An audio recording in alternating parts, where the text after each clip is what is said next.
Hello students, how are you all? I hope you all are doing really well. बच्चों, English grammar के आज के chapter में हम पढ़ेंगे कॉम्प्रिहेंशन के बारे में। ठीक है, तो चलिए शुरू करते हैं। कॉम्प्रिहेंशन मीन माइंड्स एक्ट और पावर ऑफ अंडरस्टैंडिंग। ठीक है, कॉम्प्रिहेंशन का मतलब ही होता है अंडरस्टैंडिंग। आप किसी चीज़ को समझ पाते हो, वो आपका कॉम्प्रिहेंशन कहलाता है। कॉम्प्रिहेंशन इज शॉर्ट स्टोरी और passage to test your understanding of a language and also your reading skills. A comprehension must be read properly with understanding, and then the answer to the questions asked should be attempted. It is easy to understand and find answer if you attempt the question carefully. Comprehension क्या होता है? Basically short story होती है, passage होता है। ठीक है, जिसमें क्या होता है, आप उसको इजीली पढ़ पाते हो और अपनी रीडिंग स्किल्स को इम्प्रूव कर पाते हो। ठीक है, अब कंप्रीहेंशन में क्या होता है, पैसेज के बाद आपको क्वेश्चंस दिए गए होते हैं। ठीक है, अगर आपने पैसेज अच्छे से पढ़ा होगा, उसे अच्छे से समझा होगा, तो आप उन क्वेश्चंस के आंसर भी इजीली दे पाते हो। While answering the question, we should remember the following points. ठीक है, अब आपको क्वेश्चन के आंसर देते हुए इन फॉलोइंग पॉइंट्स को अपने नज़र में रखना, अपने ध्यान में रखना ज़रूरी है। जैसे कि read the passage 2-3 times in order to know the meaning of the passage. ठीक है, अगर आपको पैसेज दिया गया है तो आप उसको 2-3 बार पढ़ो अच्छे से, ताकि उस पैसेज के मीनिंग को आप अच्छे से समझ सको। Read the question 1 by 1 and find out their answer in the passage. अब आपको क्वेश्चंस पढ़ने हैं जो दिए गए हैं, उनको क्वेश्चंस को आपको 1 by 1 पढ़ना है और उनके आंसर कहाँ ढूंढना है? पैसेज में ढूंढना है। Answer the question in your own word. ठीक है, अब आपको आंसर जो है वो पैसेज से कॉपी नहीं करना है, मतलब आप थोड़ा बहुत उससे आइडिया ले सकते हो, लेकिन आपको आंसर अपने वर्ड्स में लिखना है। Give the answer in the same tense in which the question is asked. ठीक है, जिस टेंस में क्वेश्चन पूछा गया आपको आंसर भी उसी टेंस में देना है। ठीक है, प्रेजेंट है तो प्रेजेंट में, पास्ट है तो पास्ट में। Giving a title heading, the title should suit the meaning of the passage. ठीक है, अगर आप उसको टाइटल दे देते हो, अपने पैसेज को टाइटल दे देते हो, तो क्या हो जाता है, वो एक मीनिंगफुल बन जाता है। आपको पता चल जाता है कि ये पैसेज किस बारे में है।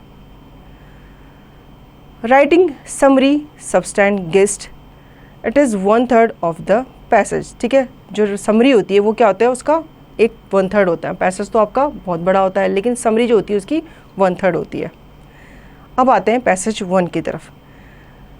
Read the passage carefully and answer the question given below it. सॉक्रेट was Frank and fearless, his outspoken remarks annoyed a number of people. ठीक है, सॉक्रेट है, उसके बारे में बताया गया है कि वो क्या था, बहुत ही फ्रैंक और निडर था। ठीक है, लोग उसके आउटस्पोकन जो उसका बिहेवियर था, मतलब बेबाक बोलना, उससे लोग बहुत दुखी थे। He pricked the pride of many and hurt the vanity of many more. ठीक है, वो लोगों की भावनाओं को ठेस पहुंचाता था। He told those who claim to be wise and learned that they were cruel and ignorant. ठीक है, वो उन लोगों को क्रूअल बताता था जो अपने आप को वाइज बताते थे, बुद्धिमान बताते थे। His free and Frank talk made many enemies against him. उसके बेबाक मतलब जो मुंहफट उसका नेचर था, उससे उसके क्या थे, बहुत सारे दुश्मन बन गए। Some considered him as a crazy person who could stand for a day and night lost in his own thoughts. बहुत से लोग उसे पागल बुलाते थे, जो अपने आप में ही दिन रात खोया रहता था, अपने ही विचारों में, अपने ही थॉट्स में वो दिन रात खोया रहता था, इसलिए लोग उसे पागल बुलाते थे। When he said that he had heard voice and seen visions, they mistook him for a mad man.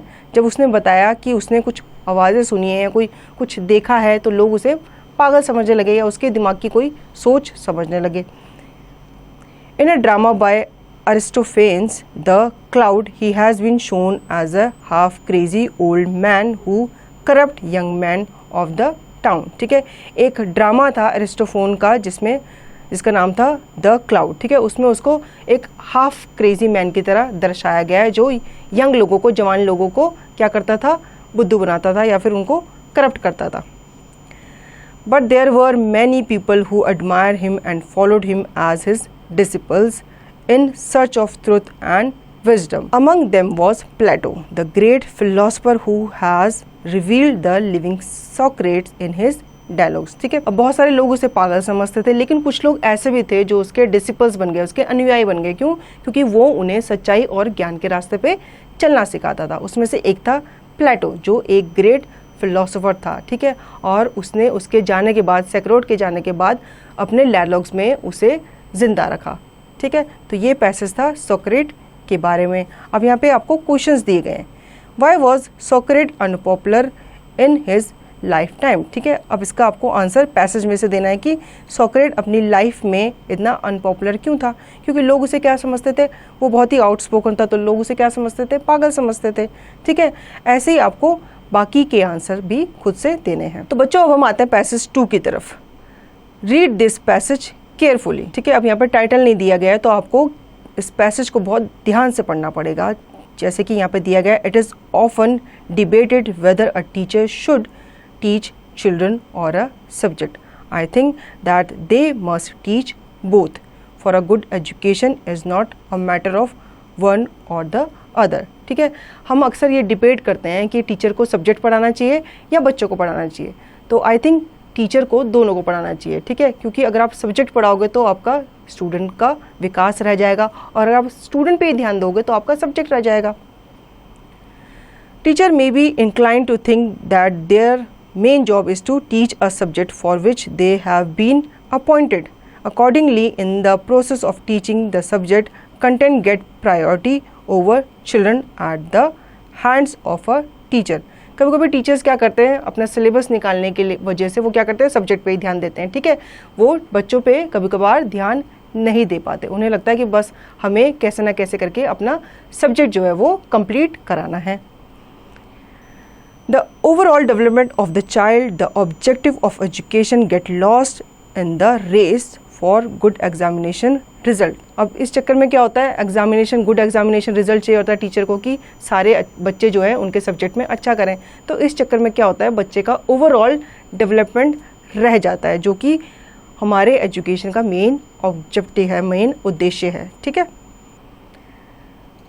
The marks-based competition among children seeking admission in good school and college has further strengthened the teacher's choice for subject-based teaching. अब क्या होता है, आगे की class में जाना होता है, ठीक है। जैसे जो बच्चे होते हैं 12th पास करके कॉलेजेस में जाते हैं, उनको क्या होता है, उनके मार्क्स के बेसिस पे एडमिशन मिलता है। तो टीचर क्या करती है, उनके मार्क्स ज़्यादा से ज़्यादा आएँ, वो अपने सब्जेक्ट पे ही ध्यान देती है। All this has adversely affected the quality of the student that school and college are turning out these days. अब इस चक्कर में क्या होता है, बच्चों का ओवरऑल डेवलपमेंट रह जाता है, ठीक है। The students taught under this approach are undoubtedly academically sound but poor as human being. अब बच्चे क्या होते हैं, वो सब्जेक्ट में तो अच्छा करते हैं, ठीक है, एकेडमिकली भी अच्छा करते हैं, लेकिन वो as a human being poor रह जाते हैं। The emotional development which is the aim of good education is miserably missing in them. अब वो सब्जेक्ट में तो अच्छे होते हैं, लेकिन उनकी क्या होता है, इमोशनल डेवलपमेंट नहीं हो पाता, जो कि बहुत ही ज़रूरी है। They have hardly developed any positive attitude and values in life. वो अपनी लाइफ में जो वैल्यूज़ होती हैं, ठीक है, जो हमारे पॉजिटिव एटीट्यूड होते हैं, वो अपने अंदर डेवलप कर ही नहीं पाते। They exhibit grief, fear, greed, jealousy instead of love, concern, sharing and cooperation for other in their behavior. अब कंपटीशन के चक्कर में क्या होता है, उनके अंदर डर आ जाता है। डर किस बात का, कि भाई हमारे नंबर दूसरे से कम ना आए। जेलेसी होती है उनके अंदर क्या आ जाती है, कंपटीशन की भावना की वजह से जेलेसी आती है, ठीक है। जबकि उन्हें टीचर को क्या सिखाना चाहिए, लव, कंसर्न, शेयरिंग सिखानी चाहिए एक दूसरे के साथ, लेकिन इसके जगह पे वो क्या सीखते हैं, डर सीखते हैं, जेलेसी सीखते हैं, ठीक है। All this necessities rethinking on the part of teacher with respect to their role in the development of the nation, ठीक है। अब ये टीचर की ड्यूटी बनती है कि ये सब ना सिखाकर बच्चों के अंदर मॉरल वैल्यूज़ डाली जाएं, उनको अच्छी बातें सिखाई जाएं, उनको प्यार करना, उनको लव करना, उनको एक दूसरे से शेयर करना सिखाया जाए, क्योंकि यही हमारे नेशन के डेवलपमेंट के लिए भी ज़रूरी है, ठीक है। क्लियर है बच्चों। अब आगे यहाँ पे क्वेश्चंस दिए गए हैं। On the basis of your reading the passage attempt the following. What is the debate referred to in the above passage. अब यहाँ पे बताया जा रहा है, पूछा जा रहा है कि डिबेट क्या चल रही है, तो इसका आंसर आपके फर्स्ट सेंटेंस में ही है कि it is often debated weather a teacher should teach children और अ सब्जेक्ट, ठीक है। ये डिबेट होती है आपस में कि टीचर को सब्जेक्ट पढ़ाना चाहिए या स्टूडेंट को पढ़ाना चाहिए, ठीक है। तो बच्चों पिछला जो पैसेज था वो था टीचिंग के ऊपर। अब हम आगे चलते हैं अपने पैसेज 3 की तरफ। Read this passage carefully. ठीक है, अब यहाँ पे भी टाइटल नहीं दिया गया तो आपको पैसेज को बहुत ध्यान से पढ़ना है। It is rare to find a person who has not at some point of time of his or her life resorted to prayer either for fulfillment of some desire or to seek a solution to a problem। ठीक है, हमने हमेशा पाया है कि हम क्या करते हैं, अपनी कुछ विशेज़ होती हैं, ठीक है, या फिर हमें कुछ चाहिए होता है, कोई भी प्रेयर होती है कुछ भी फुलफिलमेंट के लिए, तो हम क्या करते हैं, भगवान के आगे प्रार्थना करते हैं कि हमें वो मिल जाए या हमारी प्रार्थना पूरी हो जाए। ठीक है, prayer is like a petition to the higher power God offered with a feeling of complete faith in him। ठीक है, प्रेयर क्या होता है, वो हम भगवान के आगे क्या करते हैं, अपनी हाजिरी लगाते हैं एक तरह से कि भगवान हमें हमारी प्रॉब्लम से छुटकारा दिलाओ। Praying comes naturally to man when he is disappointed at all front in life। Even those who may be called atheists at times resort to prayer to get God's help when all their effort to overcome their problems have failed। ठीक है, जब इंसान क्या होता है, disappointed होता है, वो उसके सारे रास्ते बंद हो चुके हैं, तो वो भगवान के पास जाता है कि भगवान उसकी हेल्प करेगा। ठीक है, ऐसे ही जो लोग नास्तिक होते हैं, जिन्हें नास्तिक कहा जाता है, जो गॉड पे विश्वास नहीं करते, कभी कभी वो भी गॉड पे विश्वास करते हैं ताकि उनको भी उनकी प्रॉब्लम का सलूशन मिल सके। Prayer is a great teacher and pacifier. It teaches a person to take their problem objectively which relieve them of unnecessary anxiety about their problem। ठीक है, अब हमें क्या होता है, जब प्रॉब्लम होती है हमें अंदर ही अंदर घबराहट होने लग जाती है कि हमारी प्रॉब्लम कैसे सॉल्व होगी, तो क्या होता है, हम प्रेयर करते हैं, हम भगवान से प्रार्थना करते हैं कि हमें हमारी प्रॉब्लम का हल जल्दी मिल जाए। When a prayer comes from within, God forgives even the deadliest crime of a person. ठीक है, अगर हम कभी दिल से प्रार्थना करें, मतलब सच्चे दिल से प्रार्थना करें, तो हमारे भगवान जो होते हैं वो क्या होते हैं, कभी कभी हमें माफ़ भी करते हैं, हमारे एक्सट्रीम जितने भी हमारे पाप होते हैं उनके लिए भी, हमारी जितनी भी गलतियाँ होती हैं उनके लिए। The example of Valmiki, the ones dreaded dacoit in this concentration is well known to all। By God's grace he was transformed into a saint who later on wrote the Ramayana, the well known historic epic. ठीक है, जब हम सच्चे दिल से प्रार्थना करते हैं तो भगवान हमारे पाप माफ़ करते हैं। ठीक है, इसका एक एग्जाम्पल है किसका, ऋषि वाल्मीकि का। वाल्मीकि क्या थे, सबसे पहले वो एक क्या थे, डाकू थे। ठीक है, लेकिन उन्होंने अपना हृदय परिवर्तन किया, उन्होंने भगवान से माफ़ी मांगी और भगवान ने उन्हें माफ़ कर दिया। ठीक है, आप जानते हो उन्होंने बाद में जाके क्या लिखी, रामायण लिखी। Prayer has another important part two play in the life of an individual. ठीक है, हर एक की लाइफ में प्रेयर जो होती है वो इम्पॉर्टेंट पार्ट प्ले करती है। It brings about a positive change in man even without God's intervention. ठीक है, गॉड क्या होते हैं, वो हमारे पास आकर हमारी हेल्प तो नहीं करते, लेकिन हमें पॉजिटिव एनर्जी देते हैं, हमें हर मुसीबत से लड़ने का क्या करते हैं, वो एक साहस प्रदान करते हैं। Every time we pray God is there in our thought which purify our heart and cleanses our mind of all evil thoughts leading to positive development. ठीक है, हमारे दिमाग में जितने भी नेगेटिव विचार आते हैं वो क्या करते हैं, गॉड की प्रेयर करते हैं, जब जैसे हम प्रेयर करते हैं तो वो हमारे मन को शांत करते हैं और हमारे दिमाग से जितने भी नेगेटिव विचार होते हैं उनको निकाल करके उनको क्या करते हैं, पॉजिटिव बनाते हैं। At the highest level prayer makes us surrender to supremacy of the almighty God, the creator, the preserver and the destroyer of this entire universe. So prayer is a very powerful tool in the hand of man to help himself and other। बच्चों, भगवान हमने देखे नहीं है, लेकिन हम भगवान के बारे में इतना जानते हैं कि भगवान ने ये सृष्टि बनाई है। ठीक है, इस सृष्टि के रचयिता कौन है, भगवान है। सृष्टि को चलाने वाले भी भगवान है और इस सृष्टि को डिस्ट्रॉय करने वाले भी भगवान है। तो हमें उनके सामने हमेशा नतमस्तक होना चाहिए, उनसे अपनी प्रॉब्लम हमेशा शेयर करनी चाहिए ताकि वो आपको उस प्रॉब्लम का समाधान दे सके। ठीक है, आपके दिमाग में जितने भी नेगेटिव थॉट चल रहे होते हैं उन्हें वो पॉजिटिव बना सके। क्लियर है बच्चों? तो प्रेयर हमें भगवान के लिए नहीं, अपनी हेल्प के लिए भी ज़रूर करनी चाहिए। ठीक है, तो ये पैसेज था किसके ऊपर, प्रेयर के ऊपर। अब यहाँ पे कुछ क्वेश्चंस दिए गए हैं। On the basis of your reading the passage attempt the following. Why does everyone pray to God at some point of time. ठीक है, इसका आंसर आपको फर्स्ट सेंटेंस में ही दिया गया है कि it is rare to find a person who has not at some point of time of his और her life resorted to prayer either for fulfillment of some desire or to seek a solution to a problem. ठीक है, ऐसे बाकी के questions के answer आपको passage में से देखकर खुद से करने हैं. क्लियर है बच्चों? आगे चलते हैं हम अपने नेक्स्ट पैसेज की तरफ. Read the following passage carefully and answer the questions given below it. Nowadays, cinema is becoming more and more popular in India. It is the most popular means of entertainment. Most of the people see the cinema daily and derive pleasure from it.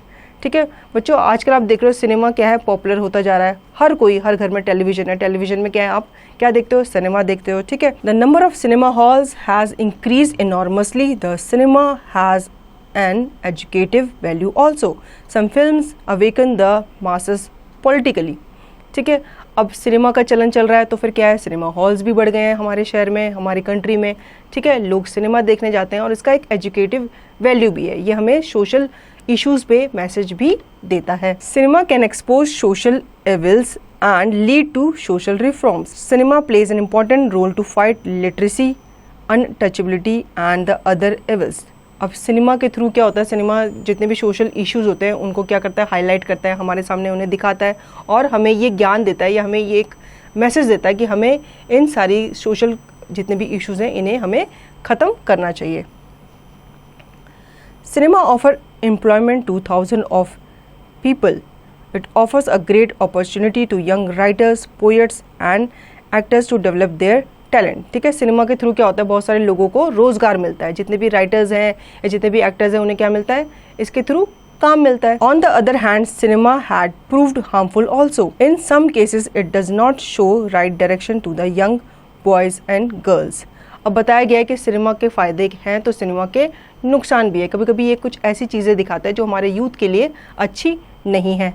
ठीक है, they follow the ill effect of cinema. They miss their classes and waste their time and money of their parents.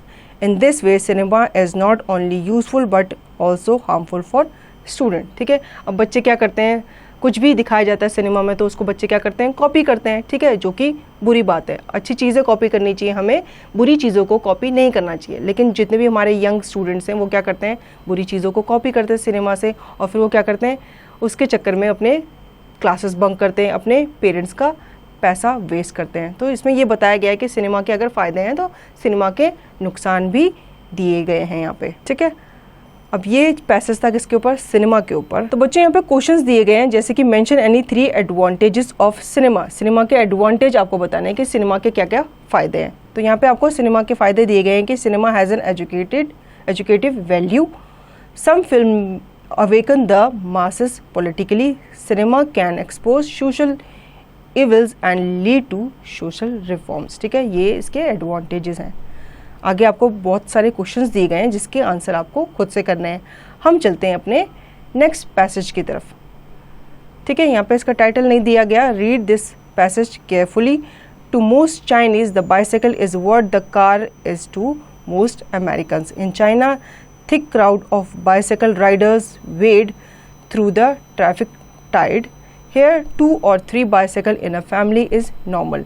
The Chinese are proud of their bicycles. ठीक है, China में क्या है, एक चलन है, मतलब आपको एक जगह से अगर दूसरी जगह जाना है तो आप किससे जाते हो, बाइसाइकिल से जाते हो. ठीक है, तो चाइना में बाइसाइकिल का मतलब अमेरिका में कार का होना. ठीक है, हर घर में आपको 2 या 2 से ज़्यादा बाइसाइकिल्स मिल जाएंगी. चाइनीज़ जो हैं वो बाइसाइकिल से ट्रैवल करना पसंद करते हैं. In Japan railway station have extensive bicycle parking facility enabling the local resident to cycle down to the stations and then commute by train to their workplaces. Japan में भी यही चलन है. ठीक है, जापान में क्या करते हैं लोग, अपने घर से रेलवे स्टेशन तक बाइसाइकिल में जाते हैं. फिर वहाँ पे क्या होता है, उनके बाइसाइकिल स्टैंड्स होते हैं. वहाँ पे स्टैंड्स में वो अपनी बाइसाइकिल को पार्क करके वहाँ से ट्रेन लेते हैं, मेट्रो लेते हैं. कहाँ जाने के लिए, अपने ऑफिस जाने के लिए.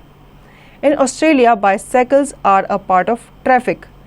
Roads are designed with the cyclist in mind. ठीक है, ऑस्ट्रेलिया की जो रोड्स हैं वो इस तरह से डिज़ाइन की गई है कि वहाँ पे बाइसाइकिल वाले जो बाइसाइकिल राइडर्स होते हैं वो इजीली अपनी बाइसाइकिल चला सकें.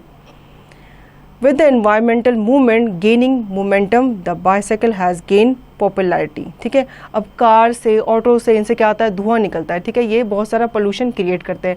बाइसाइकिल क्या है, आपकी इको फ्रेंडली है. ठीक है, तो इसको अब हम चलन में ला रहे हैं कि बाइसाइकिल से एक जगह से दूसरी जगह जाया जाए. It is increasingly becoming a symbol of lifestyle in Germany. India export about 1.2 million bicycle to cater the demand from Germany of about 6 million bicycle annually. ठीक है, जर्मनी में क्या है, चलन है. ठीक है, उनका क्या है, लाइफस्टाइल है बाइसाइकिल से ही ट्रैवल करना. ठीक है, तो वहाँ पे क्या है, बाइसाइकिल की उनको कमी रहती है हमेशा. तो वो क्या करते हैं, इंडिया से बाइसाइकिल्स एक्सपोर्ट करते हैं अपनी कंट्री में. This self-propelled vehicle is fun. It is a sure way of reaching the destination in an age of frequent traffic jam. Unfortunately, false dignity seems to weigh on us more. The remedy lies in an effort where celebrities like film star, corporate leaders, prominent politicians should be shown riding a bicycle to popularize it. ठीक है, अब ये self प्रोपल्ड एक vehicle है bicycle. ठीक है, आप खुद से उसको पैडल करके चलाते हो. तो ये क्या है, एक अच्छा तरीका, आसान तरीका है एक जगह से दूसरी जगह जाने के लिए. जबकि क्या होता है, रोड्स पे क्या होता है, हैवी ट्रैफिक होता है. ठीक है, तो उसमें क्या होता है, आप हैवी ट्रैफिक के बीच में से भी बाइसाइकिल में से जाके अपने डेस्टिनेशन पे पहुंच सकते हो. लेकिन आजकल क्या है, आजकल चलन है शो ऑफ करने का. ठीक है, लोग आजकल शो ऑफ करते हैं कि मेरे पास इतनी गाड़ियाँ हैं, इतनी बड़ी गाड़ी है. तो इस चलन को हम कम कर सकते हैं. कैसे, जितने भी पॉलिटिशियन हैं, जितने भी फिल्म स्टार हैं, वो खुद बाइसाइकिल को प्रमोट कर सकते हैं. तो उससे क्या होगा, लोग भी उनसे प्रेरित होंगे और लोग भी बाइसाइकिल को अपने लाइफस्टाइल में लाएंगे. ठीक है, तो ये पैसेज था बाइसाइकिल के ऊपर. On the basis of your reading the passage attempt the following. ठीक है, अब यहाँ पे कुछ क्वेश्चंस दिए गए हैं. How do Chinese feel about their bicycle. Most Chinese कैसे फील करते हैं. To most Chinese the bicycle is what the car is to most American. जैसे अमेरिकन के लिए कार है, वैसे ही चाइनीज़ लोगों के लिए क्या है, बाइसाइकिल है. ठीक है, ऐसे यहाँ पे और क्वेश्चंस दिए गए हैं, उनके आंसर आपको खुद से करने हैं. हम चलते हैं अपने नेक्स्ट पैसेज की तरफ. Read this passage carefully. Decision making is a very vital part of our life. This is because what we are today is largely a result of the decision we took in the past. Similarly, whatever happened tomorrow will be a result of the decision we take in the present. ठीक है, decision making क्या है, एक अच्छा गुण है जो आपको अपनी लाइफ में अपनाना चाहिए. ठीक है, अगर हम अभी से अपने डिसीजन बनाएंगे कि हमें फ्यूचर में क्या करना है, तो हमारी लाइफ क्या हो जाएगी, ईजी हो जाएगी. ठीक है, it is not possible to reverse the wrong decision taken in the past, but it is possible to train ourselves into becoming a good decision maker for the future. ठीक है, अब लाइफ में हमने जो पहले प्रीवियस आपने कभी भी कोई डिसीजन लिया जो गलत साबित हुआ, या आपने कोई गलत डिसीजन लिया हो, तो आप उसको ठीक तो नहीं कर सकते, लेकिन आप फ्यूचर में अच्छे डिसीजन ले सकते हो अपनी, और अच्छे से प्लानिंग कर सकते हो. तो क्या होगा, आपका फ्यूचर बेटर हो सकता है. If you don't, we will end up doing what we have always done and thus get what we have always got. Philosopher Walter Roffman has called this decidophobia. ठीक है, अगर आप अपनी गलती को ठीक नहीं करोगे, इम्प्रूव नहीं करोगे, तो क्या होगा, आप उसी लाइफस्टाइल में जियोगे. ठीक है, उसी गलती के साथ जियोगे, आप उसको इम्प्रूव नहीं कर पाओगे. इसीलिए फिलोसोफर रॉफमैन ने इसे डिसाइडोफोबिया एक नाम दिया है. All sorts of decision, big or small, relevant or irrelevant, conscious or unconscious, punctuate our life. ठीक है, जितने भी डिसीजन होते हैं, चाहे वो आपने गलत लिए हैं, बड़े लिए हैं, छोटे लिए हैं, रेलिवेंट इररेलेवेंट, ये क्या करते हैं, हमारी लाइफ को पंक्चुएट करते हैं. Sometimes we don't even or unconscious punctuate our life. Sometimes we don't even realize that we are taking a decision. ठीक है, कभी कभी क्या होता है कि हम अनकॉन्शियसली कोई डिसीजन ले लेते हैं, हमें खुद को पता नहीं होता, लेकिन हम क्या करते हैं, वो डिसीजन ले लेते हैं. Those who avoid taking decision leave everything to chance and float along life with a what will be attitude. ठीक है, जो लोग डिसीजन नहीं लेते, डिसीजन के साथ नहीं चलते, तो वो लोग उस आदत के साथ या उस चीज़ के साथ मजबूर हो जाते हैं कि हाँ, जो होगा देखा जाएगा, मतलब इस टाइप का, जो होगा होगा. वो इस एटीट्यूड के साथ फिर अपनी ज़िंदगी बिताते हैं. To enhance our decision making, we must first of all gather as much information as possible about the issue before we make our decision. ठीक है, अब क्या होता है कि बहुत से बच्चों को या बहुत से लोगों को डिसीजन लेना नहीं आता. ठीक है, वो कहते हैं डिसीजन ले तो ले कैसे. तो आपको क्या करना चाहिए, सबसे पहले इन्फॉर्मेशन कलेक्ट करनी चाहिए कि आप मान लो आप जैसे अपनी लाइफ के बारे में कि आपको क्या बनना है, आपको स्कूलिंग के बाद क्या करना है, तो आपको डिसीजन तो अभी से लेना पड़ेगा कि आपको अपनी लाइफ में आगे चल के क्या बनना है. तो आप क्या करोगे, इन्फॉर्मेशन कलेक्ट करोगे कि आपकी हॉबी किस में है. जैसे अगर आप टीचर बनना चाहते हो तो आपकी हॉबी आप सोचोगे कि हाँ मैं टीचर बनना चाहती हूँ, तो मुझे इस लाइन में जाना चाहिए या मुझे इस सब्जेक्ट पे जोर देना चाहिए. ठीक है, तो आप क्या करोगे, इन्फॉर्मेशन कलेक्ट करोगे डिसीजन मेकिंग से पहले. We might be heading for a failure if our decision are based on half baked information. ठीक है, अगर हमारी इन्फॉर्मेशन आधी अधूरी रहेगी तो हम अपने डेस्टिनेशन को या अपने एम को कभी भी अचीव नहीं कर पाएंगे या कभी भी अच्छा डिसीजन नहीं ले पाएंगे. ठीक है, if you have guiding principles for your life, decision making become a lot easier. For example, if you value integrity and honesty and consider them to be of vital importance, you will never waver. ठीक है, अगर आपके पास guiding principles हैं, जैसे आपके पास honesty है, integrity है, तो आपकी लाइफ में डिसीजन मेकिंग ईजी हो जाता है. क्लियर है बच्चों. अब यहाँ पे कुछ पैसेज के क्वेश्चंस आपको दिए गए हैं पैसेज रिलेटेड. वो हैं, on the basis of your reading the passage attempt the following. How can you say that decision making is of vital importance in our life? ठीक है, इसका क्वेश्चन का आंसर आपको ऊपर ही दिया गया है. Decision making is very vital part of our life. This is because what we are today is largely a result of decision we took in the past. ठीक है, ये आपका आंसर है फर्स्ट क्वेश्चन का. अब बाकी के क्वेश्चंस आपको खुद दिए गए हैं, उसके आंसर आपको खुद से करने हैं. ठीक है, तो बच्चों आई होप आपको कंप्रीहेंशन में पैसेज का ये चैप्टर अच्छे से समझ में आया होगा. अब इसकी एक्सरसाइज की प्रैक्टिस आपको खुद से करनी है.